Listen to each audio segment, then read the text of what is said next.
What's happening in Brighton? The short answer is a lot. The long answer is this podcast. What's Up Brighton is a show dedicated to the community we all love. Hosted by Roger Burnett, Eric Meldrum, and Coach Mark Howell, this podcast will feature news, issues, and discussions impacting Livingston County and celebrate the people who make our slice of Michigan go and grow. This is What's Up Brighton. All right, what's up, Brighton? We're back with another episode, and this is episode, what is this, number? 48? We don't know. 48? Okay, back with Look at that. Episode 48. Nailed Look at it. Mark's on the ball today. Yep, you know, It's I'm like sharp. a star log. Yeah. Super sharp. This is why I have him on. Thanks, I'm Mark. tapped out now. All right, Costanza. I'm out.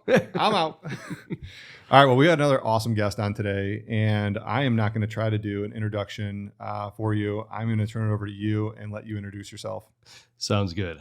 My name is Kristoffer Tobbe, otherwise known as Kris Tobbe. I am a sitting city council member within the city of Brighton and the current presiding mayor of the city of Brighton. I'm also the Livingston County Chief Information Officer. All right, so otherwise, I don't know if any Seinfeld fans are out there.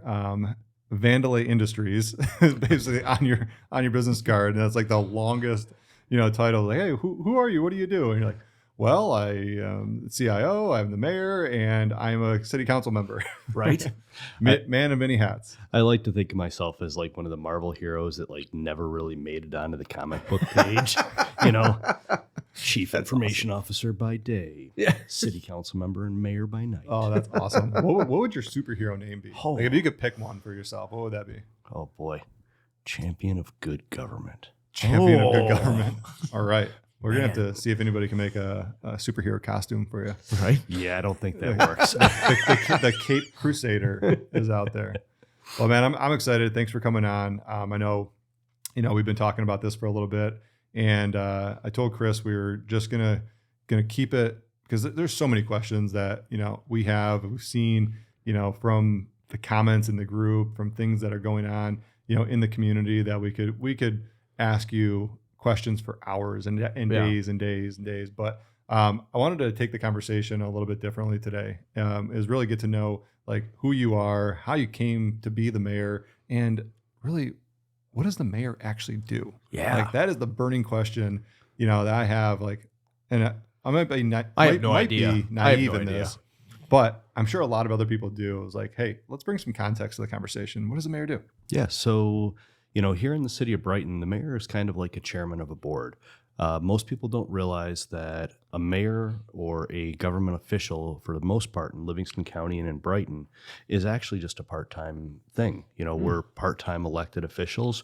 We're here to serve our communities in, the best ways we can. We put forth our best skills and aptitudes to help make Brighton and Livingston County a better place. And so, as a city council member, we're elected by the people of Brighton, which is actually a lot smaller than people think of. When people think of the city of Brighton or they think of Brighton, they think of the school district size, or they think of the Just the mailing address. The mailing address, exactly. Yeah. So the city of Brighton is actually about 3.6 square miles, and it consists of the downtown area and the outlying areas, kind of going out to 96 in a variety of different ways. And kind of over towards the Costco area, taking in a couple different subdivisions out there. We're about 9,000 residents in total. And I think that's one of the biggest misconceptions. I had Michael Bryan on, and we were talking about just that with the fire department and not knowing that there's, the Brighton area, fire department. There's Brighton Township, and I think it was, what was the other township? Genoa Township was in there. As well. Yeah. So, what we do is we handle the city's business. We've got an awesome city staff here in the city of Brighton. We've got a great city manager with Gretchen Gamolka and the finance director, police chief Brent Parakta. Our police chiefs keep getting better and better with age, like fine wine. They're great. Our DPW director, and so the city council comes together to approve like long range planning. We oversee the budget, which isn't really all that exciting since we've got two awesome people in finance that really keep the budget in check and make sure that the city's heading in a good direction. We also have a planning commission and a variety of other entities. But as a council member, I'm elected just like everybody else on the city council. I get one vote just like everybody else, like Mark's mother-in-law. Oh dear. We'll come back to that. Yeah. I want to hear more about that. Yeah. But I get one vote just like everybody else. But my main task as mayor is to preside over the meetings, kind of like a CEO or a chairman of a board does. My job is to keep the meeting running smoothly, make sure that people get a chance to speak and the voices get heard. And that's been kind of one of the joys of being mayor, is making sure that people get the opportunity to speak and to be heard, and that we try and communicate what's happening within the city to our residents and stakeholders. Yeah.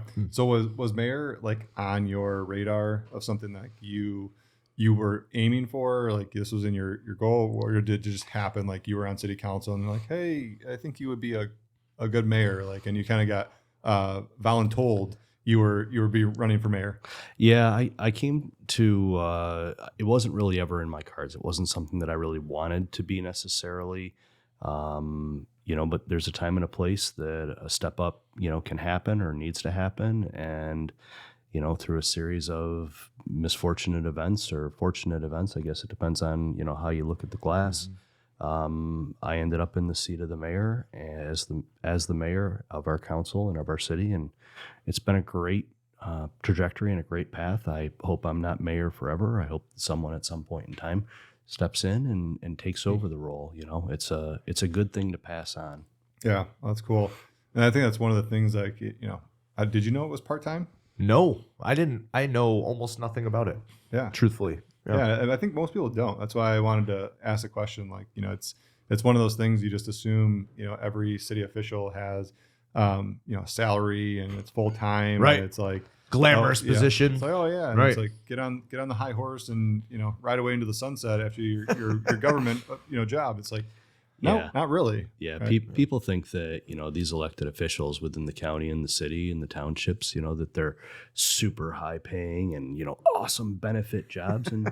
And no, most of our elected officials are pretty humble people that do this to serve the community. I mean, I'm not looking to have some sort of legacy mindset or, anything like that. I just want to help make our community better. And that's what most of our elected officials here within Livingston County believe in. I think it's kind of what sets us apart in a lot of ways here in Livingston, is people are doing this for the betterment of the community for the most part. Yeah.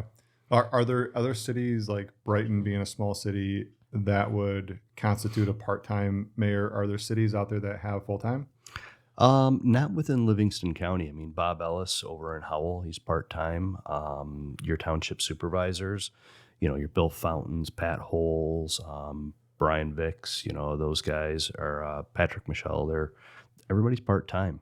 And, it's not till you get to the manager level, city manager, township manager, that you get into your full-time staffing positions. And most of these elected positions are not, we could probably make more money as Walmart greeters. Yeah. But it's not about the money. It's not about the perks. It's about doing good for our communities. Yeah. What about like the city of Detroit? Like the mayor, is that full time? Yeah, Mike Duggan. I mean, that's hardcore there. Yeah, okay. I mean, Yeah. that guy's Trying to like compare and contrast. Like at some point, the city population becomes such a large role like that. So, I mean, and for me, you said city manager. You mentioned that. So, like, I have no idea. What is the difference between the mayor and the city manager? mayor is kind of like a CEO or a chairman of a board. A city manager or township manager, they're like the chief operating officer, or the executive officer of the municipality to go, business to government, and they handle those day-to-day operations. Got you. So, Yeah. I had no idea. yeah. Cool. So, in addition to that, you also work for Livingston County as the CIO. Yeah. And what does that entail? So basically, I'm kind of like the chief geek of Livingston County. It's The best way I CEO can- and the chief geek. Look at that. Yeah, chief geek for CGO. Livingston County. There you go. So, in that role, I'm responsible for all technology that touches Livingston County government, whether it's the sheriff's office, the clerk's office, veteran services, Let's Transportation. even our public safety entities, our 911 and, all the different police departments and fire departments, our technologies interface all those different elements. Interesting. Well, that's a whole other episode in its own. We could go down the rabbit hole. But what were you doing before? Like, have you always been in government? How long have you been in that role? So, I kind of went to school with a mindset of like, I kind of have a fix-it mentality.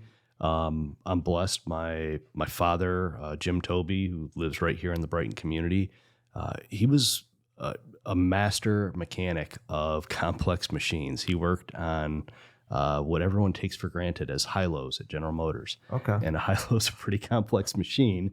People don't think about it, but it's hydraulic, it's electrical, it's, a variety of different systems. And he took a lot of pride in fixing things and solving problems. And like, I kind of adopted that mindset. It took me years to figure it out. But I went to school for public administration and also business.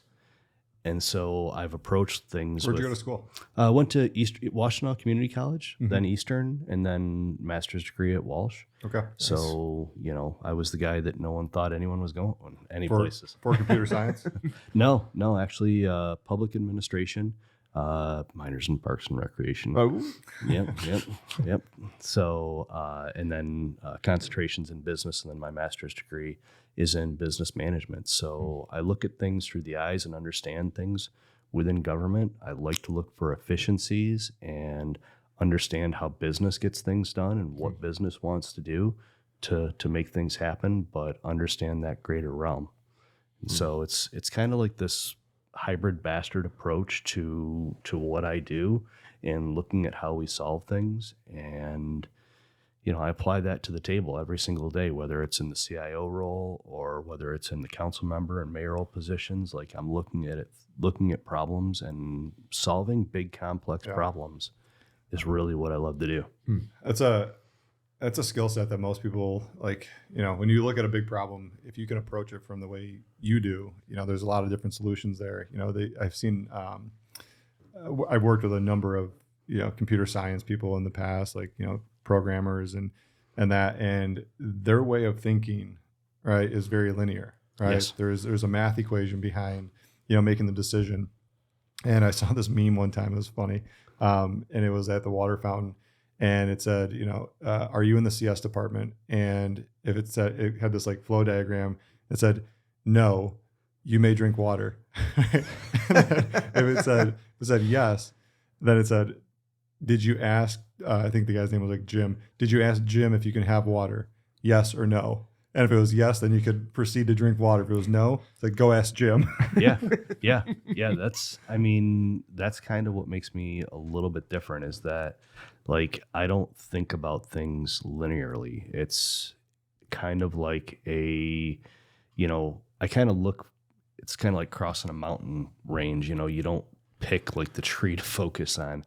You pick the mountain peak, and then you have to kind of work your way through there, and you might come into a river, you might come into a crevasse or a ravine or a boulder that you've got to go around. And, being able to think tactfully and think about different ways to, move your way through the different areas and technology and solving problems for the city or the county or whatever I work on. Like, I love solving problems. Yeah, well, that's super cool. So what's been like the number one hardest challenge that you've stepped into as the mayor, whether it was like, something really small or like, hey, I didn't even realize the mayor was involved in this. Has there been something that kind of stood out to you? Not really. Being able to sit on council for, the 7 or 8 years that I was able to sit on council, kind of being a student of government, I had a pretty good idea of, what things were going to entail.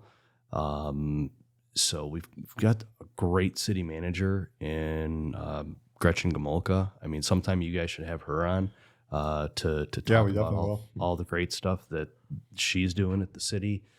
And, really strategically harnessing things together for success is really what we've been doing here. And so there isn't one thing that's been harder than another. there's some things that are brewing up that, may or may not come into fruition. Whenever you have some development challenges and things like that, when you have developments in the community, a lot of people have different opinions on it. From Do they? I haven't seen that. I don't know. I haven't witnessed that Weird. at all. I don't know. Yeah. I guess when I think about it a little bit deeper, the marijuana industry kind of moving to push into our city by utilizing, certain legal parameters to try and move in. That was a little bit difficult because as an elected official, you're not really allowed to come out and say what you really think and your opinions on it. Like you're kind of bound your hands and your feet together in some of these different things. Like you want to come out and go after something, but you can't. And you have to harness it and navigate it like Switzerland. Yeah. And I think that's really kind of hard. People don't realize that when you're an elected official, there are constraints on you from a legal perspective, that there are things that you can say and certain things that you can't say. Mm-hmm. Yeah. Well, either any decision that you make, you're always going to piss somebody off, right? Yeah. Yeah, that's just the nature of people. Yeah. I mean, that's the nature of where we're at in the world today. I was brought up with, you catch more bees with honey than you do vinegar. And, the bees that go into the vinegar tend to not make it. But, you work together to solve problems, even when you have differences. Like getting on the same page is critical. I think about, the whole Limbaugh development over there. And we had a lot of neighbors that were really unhappy about that. But we really worked hard to talk to those neighbors and try and share with them what we were trying to do. And, some of those neighbors, like I think of... For anybody who doesn't know what the Limbaugh, what was that? Yeah, Limbaugh, we had a developer, Brighton area schools sold off Limbaugh School, which was the only elementary school in the city of Brighton. A lot of guys and gals my age kind of went through that school. I did not, but, it was near and dear to a lot of people's heart. But Brighton area schools, chose to sell that building. It was sold to a developer, and a developer wanted to come in and highly develop it. Land is very, very valuable, as those of you in real estate know. Of course. Yeah. Location. Yeah, exactly. And the developer wanted high density. Neighbors didn't want high density. There was some confliction within the master plan, and it caused for quite the heated discussion and heated debate. And, sometimes when developers don't get their way, they use the court system as a means to try and drive things in, right, wrong, or indifferent. But you work together with everyone. You try and hear what everybody has to say. And, that was kind of a difficult situation that ended up being kind of a win for everyone. The developer still hasn't chose to develop that site fully yet. That's wild. But it's coming. We suspect. We just don't know. Yeah.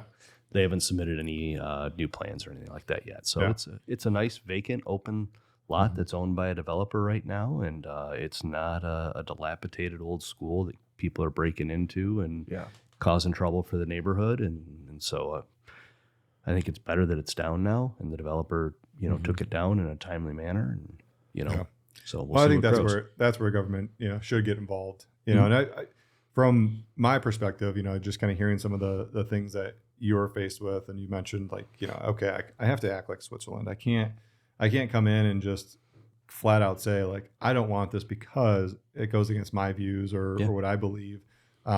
It's really representing the city. Is this good for the city? Is this good for the people here? Is this good for the community? And a lot of people might, disagree with what's good and what's bad for the city, or, because at the end of the day, my point is like, it's entrepreneurship, right? If somebody wants to come in and open a business, right? Just like everything on Main Street, right? You can open a car wash, car wash, a bank, a Mexican restaurant, and that was kind of the flood of like, but my point is like, where does the government stop? Like, where do they not get involved? Like, it's a fine line. I don't know that there's really an answer for it.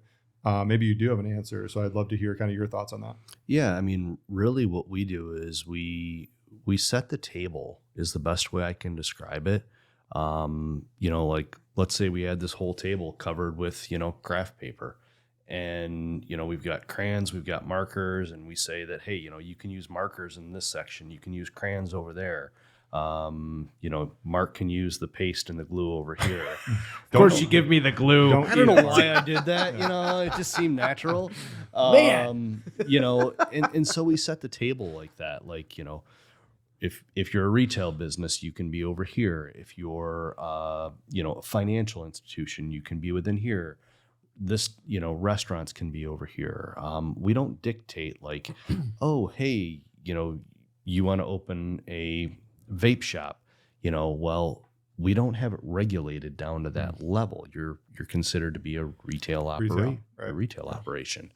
And so, or, you want to open a restaurant. Well, I don't care if you're an Indian restaurant or, a Korean restaurant. Like it doesn't. Restaurant's a restaurant. Restaurant's a restaurant. Right. And if that area is designed to accommodate that, we allow for those things to happen. And that's kind of where government stops. Now, then you start getting into the planning elements, which get more into building design and zoning ordinances and things like that, which get a little bit more particular. But, the city council traditionally does not venture into those areas. We let the great planning commission that we have work through those finite details while we handle the big picture stuff. And that's when it gets tough. That's when people start getting really upset that we've got, too many financial institutions in Brighton, or we have, too many Mexican restaurants or car washes. Yeah, and that's the interesting part, because like you can't get involved with that. You're just, these spots are open for office, retail, like anybody can use it, but and anybody who's going to pay the rent, can occupy that. So what was the big thing with the marijuana shops? Like what was the rub from like the city perspective of them coming in? Was it that it was a licensed business that we didn't even really make it that far in the process of marijuana businesses and coming into Brighton. They used the whole marijuana laws that we have here in Michigan is really based around a referendum that was put on the ballot by the marijuana industry, which is pretty common in what happens with referendums. And it gave those entities, the opportunity to kind of govern themselves. And there was some language in there that allowed them to basically put a referendum on your local ballot and, try and get it, legalized locally. And the only thing that was restricting that is your zoning ordinances. That's the only governance that you have over them, because they're considered to be a retail business. See, I would have never even thought that would be something like, if it's legalized in the state of Michigan, I'm just assuming it's legalized in every city. Right. Legalized for consumption, but not for having a business. Okay. But the businesses are regulated. Got it. And so just like the state says that they're, you've got to have, these types of security measures, you've got to have all this stuff. And whether people are for it or against it, I mean, it's legalized within the state. It's still illegal federally. What comes first, the chicken or the egg? I don't know. But on a local level, when you try and get that through, you're going directly to the voters and not through the city council, which is a part of the charter, and it's allowed to happen. And, what happened was they went directly to the voters, and the voters of the city of Brighton said, yeah, no. They used some interesting tactics, we'll say. You could tell they weren't from the community for the most part. Yeah. But, it ultimately was voted down by the residents, and, that's kind of the end of it. Got it. That's interesting. Yeah. See, hear a different side of it, from all the things I've seen on the web, and just like the interwebs. The interwebs. I mean, there's still, in our research, we found that there's places for people to go in Whitmore Lake and Walled Lake, and now I guess it can be delivered. And they have delivery. Yeah, they have delivery. 100%. So It's not like it's stopping people. Yeah. I wondered why they started doing like, I don't want to make this whole conversation about marijuana, but like I wondered why they started doing like the complete shop for marijuana. Like, you look at a liquor store and they have tons of other stuff in there, like convenience stores. They don't just have like liquor. I mean, liquor sold in drugstores, party stores, your grocery store. Like, at what point does marijuana get like that same level? It's the regulatory aspects that were created in the referendum at the state level. So the state and that initiative basically regulated that the stores could only be used for these types of things. So yeah, it's a highly regulated field of business. And so that's kind of where it's like very specialized. I mean, liquor here in Michigan, you can buy at the drugstore, you can buy, all over the place. But you go down to Tennessee or Kentucky and, Colorado, you got to go to the liquor store for that, or the beer store. Yeah. So when we go to Florida, you had to walk out of the grocery store, or outside, back into the liquor store. I'm like, Yeah. Isn't that funny? Yeah. Craziest thing. Yeah. It's right next door. Yeah. No big deal. Yeah. Are you or a loved one struggling with the effects of a stroke? The Oxford Center in Brighton, Michigan offers a cutting-edge alternative stroke treatment that can help stroke victims even years after having a stroke. Our approach combines traditional medicine with evidence-based alternative therapies, including hyperbaric oxygen therapy. This advanced treatment involves breathing pure oxygen in a specialized environment that can stimulate the growth of new blood vessels and promote healing in the brain. We also offer physical therapy and speech therapy programs to help patients regain their strength, coordination, and ability to communicate. Contact the Oxford Center today at 248-486-3636 or visit the website at oxfordcenter.com to learn more about the alternative stroke treatment options, including hyperbaric oxygen therapy. That's 248-486-3636 or visit oxfordcenter.com. So I wanted to ask you about the streetscape. Yeah. And obviously we are now living in the present. Streetscape's awesome. My personal opinion on it is It looks phenomenal. Phenomenal. Nobody can argue with how it looks, right? Yeah. Zero. My only thing I wish was a little bit different. I don't even know how you solve this. It's such a minor thing. It's like, I'm trying to come out of that alley next to the coffee shop. Yep. And I can't see or turn, off of that side street right in front of Brighton Bar and Grill. That turns a little sketch. I can't see. But it's always been. It has always been. To Yeah. your point. It's not like we created it. It really just depends. It's always been bad. It really just depends on what car is in the parking spot Yeah. there. If there's like a sedan, I can see over it. If there's an SUV, good luck. I gotta inch my way out there. Yep. But in your opinion, from the city's kind of metrics, what are some things that you can share with the residents and people? Like, how did that go? Was it a success in your guys' mind? Yeah, the streetscape really, it's been a resounding success overall. It's actually a downtown development authority project, and so the downtown development authority, which I am a sitting member of that board as well. Of course you are. Yeah. Yeah, Add that on the kind cap. of comes with the territory. But Did I mention Fund to Life's looking for more board members? yeah. But Chairman Tim Corrigan kind of spearheads the DDA, and it's been a DDA project.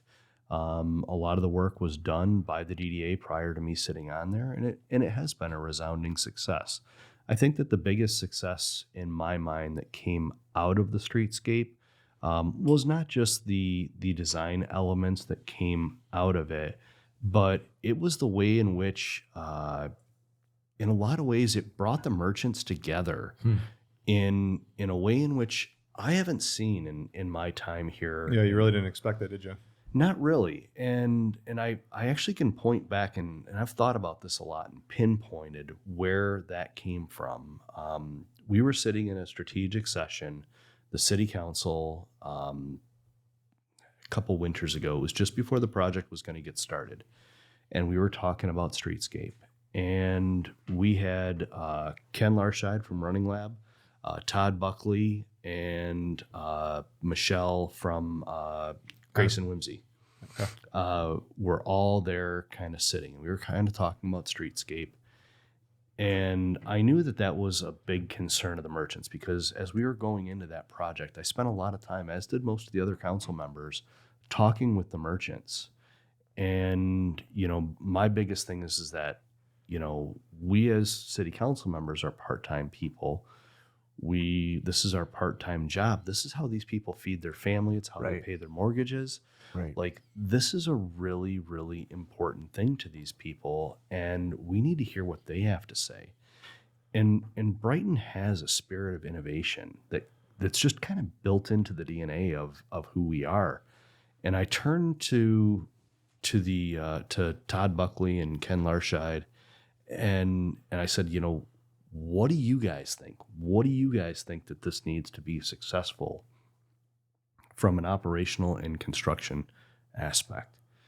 And all three, Michelle, Todd, and Ken, all kind of started talking about different ideas that they had and parking and everything. And that kind of planted a seed that got started there. And that seed, continued to grow because the city staff started to listen to what the merchants had to say, because they're downtown all the time. The project changed from like, we're the city, we're going to do, or the DDA, we're going to do what's best for the city. It became a very inclusive process. And from that moment there, merchants felt comfortable coming and passing ideas up through Todd or Ken or Michelle, and different ideas for how to make it an even greater success for those merchants really started to happen. And they would bring those ideas to Gretchen, and we would kind of filter through them. Chief Perakta, Deputy Chief Flood would all get involved in some of these different ideas. Marcel Gosch, the DPW director, like, everybody kind of came together around this. And then what was even more beautiful during that construction process was the fact that the whole Believe in Brighton group came together. Like, my gosh, like, I wish people knew more about that whole Believe in Brighton campaign. Like, that was based on a random post by Jim Vichich of the Historical Society, and of merchants from over 100 years ago saying why it's important to support the merchants in the downtown environment.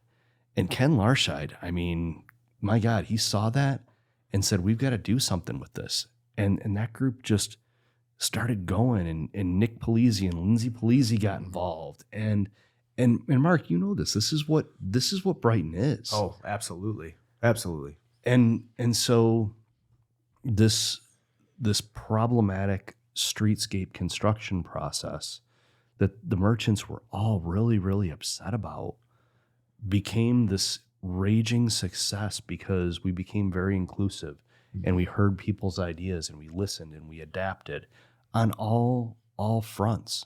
And now that Believe in Brighton group has blossomed into something even more by taking on the Taste of Brighton and some of the different ladies' nights. Like, this is exhausting. I mean, you talk about me being like a super guy with, mayor and CIO and all these other hats, also, husband and dad of 4, right, in a 145-year-old house.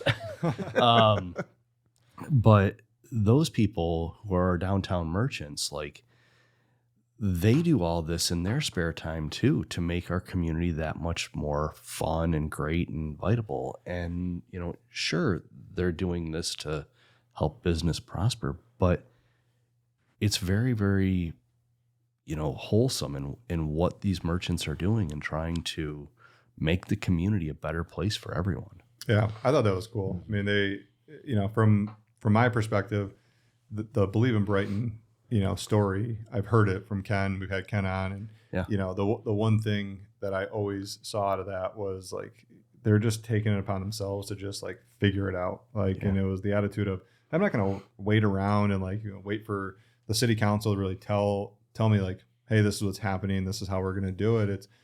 We got to figure out how to get business, going, whether the sidewalk's open or not. Like, we got to figure out how to sell stuff. Yeah. All right, we got to figure out how to get people in our community knowing that we're open. This is what we're doing. Otherwise, you could just sit back and complain all you want and point the finger, and you can blame the city that, hey, my business, I went out of business because of it. And I hope that never happens to anybody because of any. We saw that play out, that narrative play out. We had 2 businesses here that were, maybe they were doing well, maybe they were not doing so well. But they chose to strategically exit during Streetscape and utilize the city as their scapegoat. I mean, business can be tough. There's no two ways about it. And if you're in an oversaturated industry, or if you are a business that's like, hey, I'm here, but I'm never open. Right. And you choose to blame the city for you going out of business and then make that the narrative. I think that's the narrative that played out kind of, on social media and stuff. And I that know really, what you're talking about. yeah, that really wasn't the facts. I mean, the facts were that, businesses, go out of business for various different reasons. But the fact that the rest of the merchants were all coming together, and even when the news and the media showed up, and they were maybe they were kind of tipping a little bit to make it a little bit of a let's bomb on the city approach. The media wouldn't do that. Yeah, no, I don't think the media would do that. no. Sounds crazy. But when they went around to the different merchants, the merchants were like, "Is this going to be a story that's going to be positive and showcase what we've got?" And they were kind of like, "Well, we kind of want to hear what you're really upset about the city for." And Of course. like I was walking the streets nightly talking to the different merchants, and to hear from 8 or 10 different merchants that when the media had come in looking to run that negative story, they all said, "You know what, we're not interested in being on this." I mean, that would have meant, foot traffic or word of mouth for their business, and they chose to pass on it. I mean, that's bleeding Brighton right there. That's crazy. Well, like I said, I think it's a huge success. Yeah. And the downtown looks great. We've had family, from out of town visit recently, and like, wow, dude, we didn't even know Brighton was this really this nice. Yeah. And the tunnel of lights. I mean, that thing. I don't know if a city could look nicer during the holidays too. Like just to come down the big hill, on Spencer into Main Street and look out and see the lights and Main Street just kind of in all its glory. Like it's just name me a better downtown. It's like, man, it doesn't exist. It's awesome. I will say I was a little bit bummed out. There was a ranking, I think it was like 3 or 4 months ago, that Howell got named at the best USA Main Street in all of America. And I was like, did you guys not see it, Brighton? You know how those contests go. Because they have older, more historical buildings, maybe. Drive down Howell and drive down Brighton, and you tell me which one's busier every single day.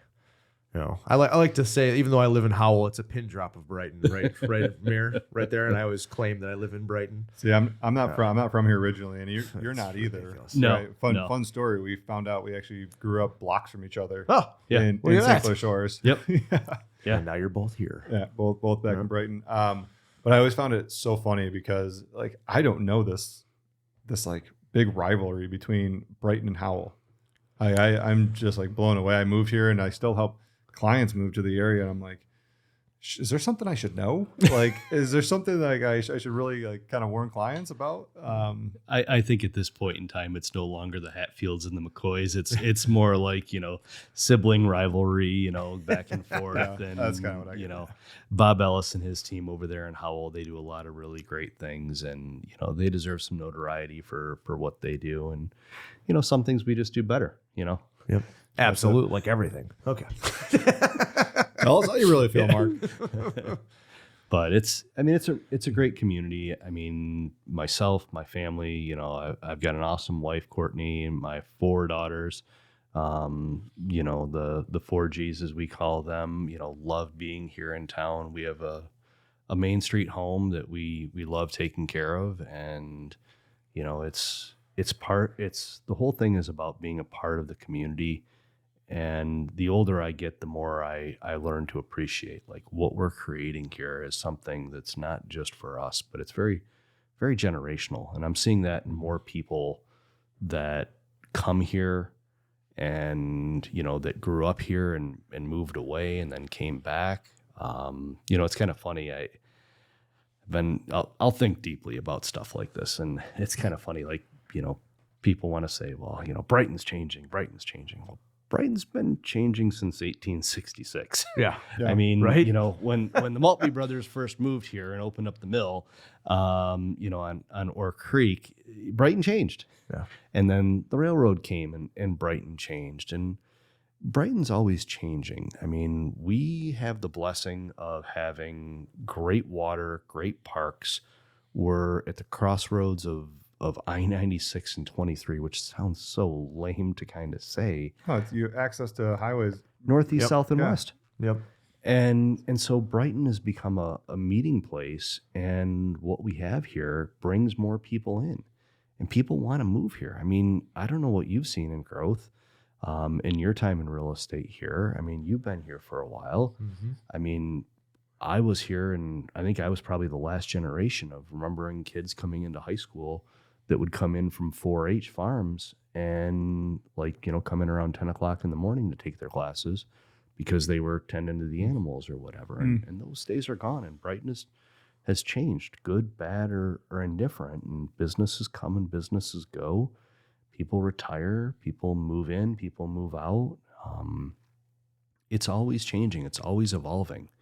But the one thing that stays is this Brighton spirit. Yeah. Like, you can walk down Absolutely. the street, you can smile, you can collaborate with people. Yeah, it's really hard to summarize that into like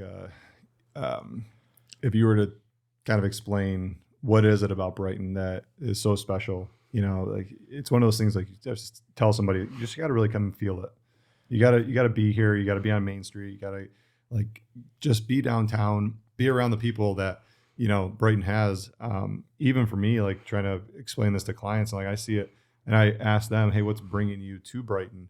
And even they are, kind of surface level, like, we're just looking for a slower pace of life, right? We're just looking for a little bit more space, right? These are all the things that kind of come to mind, with all these conversations. And I see it time and time again, and it really gets back to quality of life, family, being in the good schools, having a great downtown.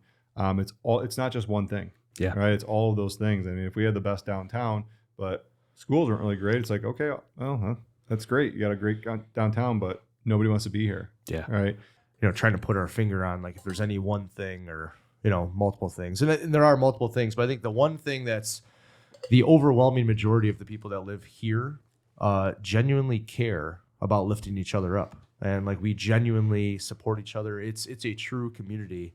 And most other places, it's me first, it's myself first. And there's a lot of people that are very, very successful here doing things, but a lot of those people have made their way by lifting up others or doing it alongside other people.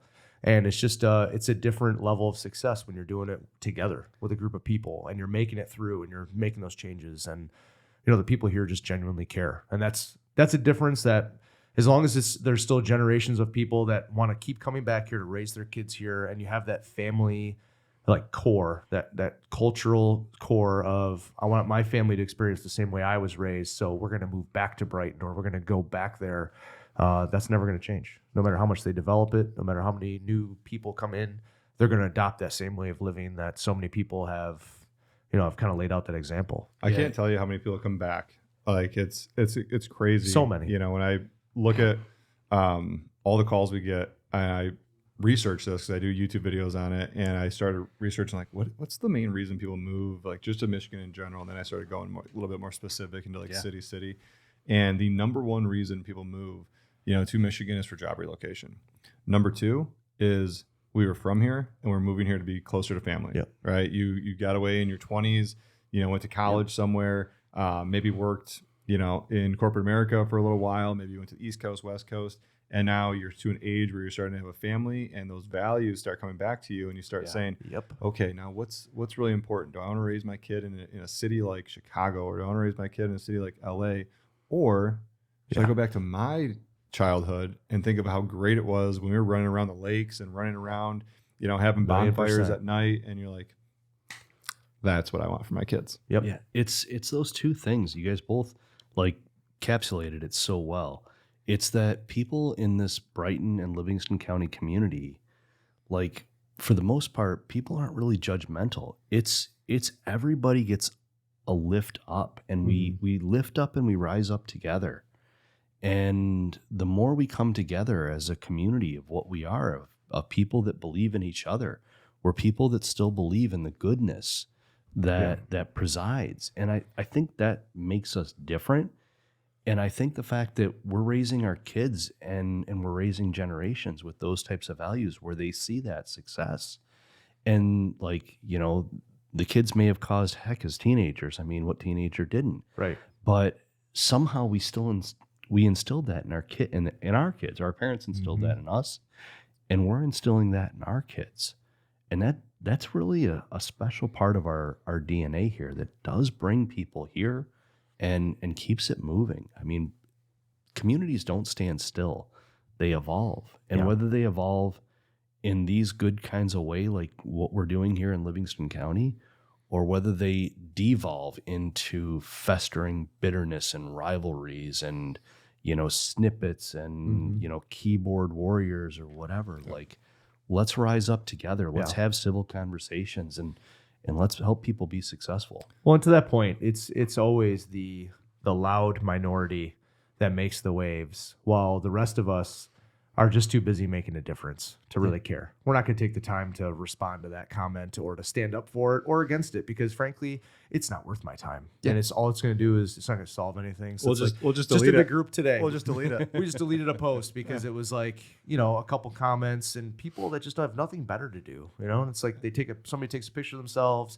You have lovers, you have haters, and then they're going at each other, and then next thing you know, they're pointing fingers like, what are the admins doing? It's like, you know what we're doing? Not reading any of this. Right. That's what we're doing. Should be true. Like, so we're just deleting it now. Like now we're done. I mean, my exact comment was, well, we don't have time for this shit today. Yeah, we don't. And it's like most busy people don't, you know? Yeah. No, but I liked how you kind of framed it earlier. You're kind of deep thinking, going back into like the 1866, like when Brighton was just getting going, and like if we all wanted to encapsulate, the Brighton as we knew it when we moved here. Like I moved here in 2016, and like I look back and I was thinking about that as you said that. I'm like, do I wish that Brighton was the same as when I moved here in 2016? And honestly, the answer is no. Like we wouldn't have the streetscape. We wouldn't have, some of the great restaurants and stores, and like those things are constantly changing. Yeah. Right. And like, that made me think a little bit deeper about that and try to understand, like, why do so many people want to grasp on to what Brighton used to be?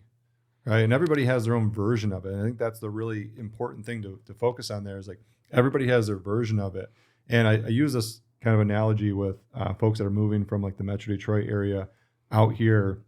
Is I always get the calls and they're like, yeah, we want to move to Brighton. We want an acre, in a ranch home, and we want a pole barn. What's your budget? Well, $250,000. I'm like, okay, well, that's not going to happen. Yeah. But what I heard in there was we want a little bit more space. We want some privacy. Do you mind if I share some alternatives to what that looks like? Mm-hmm. How about we focus on a lot that has a little bit of a tree line in the back? Would that give you what you're looking for? And they said, well, yeah, actually that would probably work. I said, okay, great. So you're just saying an acre because you think the space is going to keep you from neighbors, whereas in reality, you could have your privacy and be, on a quarter acre lot. You're here in Brighton. So it's getting to the root of like, what do you love about Brighton, and what was that encapsulated when you kind of stamped it in your mind and said, this is the Brighton I want to maintain. A lot of times it's that family, it's that community, and just what we were just talking about. Yeah, it's the culture, right? It's the characteristics, and it's the people that make up the community. Now, the Yum Yum Tree occupied their site for 25 years, and 25 years of families coming in, getting food, getting ice cream and stuff like that. It was very classical. But that business owner decided it was time to retire. They wanted to move on from that day-to-day operation of operating their business and change it into something else. And what happened? Steve and Lauren Pylon came in and, adopted it into El Arbol, the tree. They still kept part of that root of the Yum Yum Tree. Just so cool. That's together. Cool. And a lot of people don't know that. No. And I mean, little node to them. That's it. It's that hat tip of the past. It just kind of made me think, like, can you imagine the people who were like, oh, I want Brighton to stay the same? Are those the same people that are going to go knock on that business door or business owner's door and be like, you can't retire, you can't do that? Like, no way. Right. I don't care that you have cancer. Get back in the store. We want our Brighton back. Yeah. I mean, I grew up working in Ralston Sporting Goods and Ralston's Hardware, and like I love those two stores. Like they were awesome. Like, you know, going in and seeing John Cudla and George Cudla and George Senior, and you know, like day to day, like that was really super cool. But you know, it was time, and they chose to move on, and like we'll always have those memories of those people and those businesses, and you know, it's part of that lineage of what happens in a community. Yeah. Well, a lot of these questions I have for you are kind of on the same topic. So Okay. I want to throw some Roll it. quick ones at Rapid you. fire. What brought you to Brighton and what keeps you here? My dad moved here in 1989 when Brighton Lake was a lot less fashionable. There you go. What's your favorite local spot in Brighton that you think a lot more people should know about?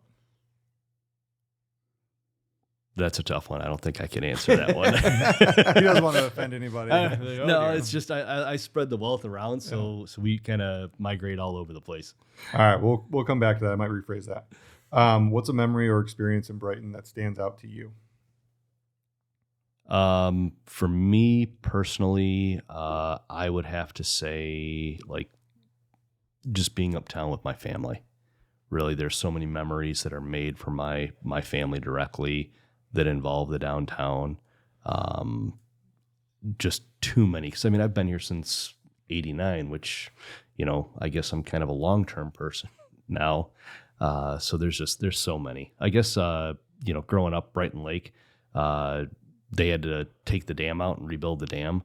So I was like a 7th or 8th graders, and we had the entire walk of the entire lake. So many adventures and misadventures. Oh boy. Happened on that like lake bed. Yikes. What is buried under the lake? We all want to know. A lot of muck, I'll tell you that. Brighton Lake's not very deep, is it? Generally not. No, it's about like 8, maybe 10 feet deep for the most part. Yeah. Okay. Very shallow. I thought so. What do you see as Brighton's biggest strength or opportunity for growth? I think, again, the people in the community really are our strength. I think the fact that we come together, I mean, Mark, you've experienced this like no other. I Absolutely. mean, people lift people up, whether it's the church communities, the civic group communities, like that is our biggest strength. Opportunities for growth. Really, I think that by bringing more people into the community and listening to new ideas, I think that we're scratching at the surface of what growth may be. The city itself is kind of tapped out a little bit. I mean, we're to that point of like where more mature communities are, where growth in the downtown can only happen through vertical, you know, risings. And will that happen? I don't know right now. Yeah. Cool. If somebody was visiting Brighton for the first timer here, what's the one thing they should absolutely not miss here in town?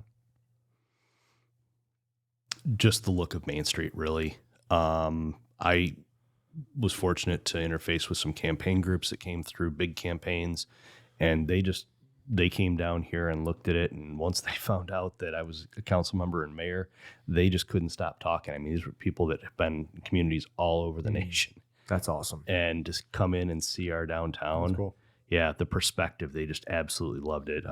Councilmember Bill Albert had the great idea of putting the flags down Main Street, U.S. flags, and it created the same kind of summertime 4th of July ambiance, Americana, that the holiday lights and Christmas lights and stuff like that are doing right now. And so just seeing what that looks like. Yeah, I love those. Well, those are some easy ones. And we've gone almost an hour. Holy Look smokes. at that. It's like a record. That is a record. Well, we got a lot to talk about. And, you know, I just want to thank you for coming on today. I was excited. This has been nothing short of a phenomenal I learned learned a ton. Yeah. It's hard to teach me. Yeah. And this was honestly one of my goals in 2025. And I was super excited when you said yes to come on, because this is one of the first episodes that will air, you know, in the new year, for the podcast. And that was one of the goals we talked about coming in 2025 is we want to get more people in the seat. Yeah. Right? More folks, you know, obviously Gretchen is welcome. Want to talk to people from the chamber. Want to talk, you know, more people that are involved in a lot of the growth and progressiveness that's going on with the city. And we want to hear both sides of it. You know, we hear what's happening in the group. We hear, you know, kind of from the residents' perspective. I have my opinions, you know, obviously I'm not here to like share all those either. I want what's good for my family. You know, I want to see a great place to live. And until we lose that kind of it factor, you know, Brighton has a special place in all of our hearts, you know, as somewhere we're raising our family. So thanks again, man. I really appreciate it. Absolutely. Yeah. My pleasure. I just want to say that, you know, to you guys and your teams, like, it is really awesome to see what you guys are doing and how you're getting information out there. The media can only do so much. You guys are stepping in, and you guys are, you know, handling the narratives and bringing the people together to share the outlooks and the perspectives. And that is a missing gap in the communications chain. And so I just want to say, from my perspective of my many hats, just want to say I want to express a high appreciation for you guys. Oh, thank you. Thank Appreciate you it. very much. Sometimes we think it goes unnoticed. So at least somebody's looking. Mark, yeah, I try to the just make it mayor's fun. watching. I know. Hey, I'm like Check the hooked on box. these, like, you know, YouTube videos on this guy talking about Michigan real estate and Yeah. Tampa, Florida real estate and like perspectives. And it's like, wow. Man. Where do you raise your family? Yeah. Well, let me tell you a little something about Right? that. Yeah. Got a little opinion about it. But no, man, appreciate it. Thanks so much. And Yes. yeah, absolutely. Thank you very much. And if you guys want to get a hold of Kris with all of your city complaints and everything that you can reach out to him at the city website. Fire away. All of his stuff will be down in the description below. Make sure you subscribe to the YouTube channel. Lets YouTube know we're doing a great job, and tap the little bells so you're the first to learn every time we drop a new episode just like this. And Mark, let's wave everybody goodbye, and we'll catch you guys on the next one. Let's go.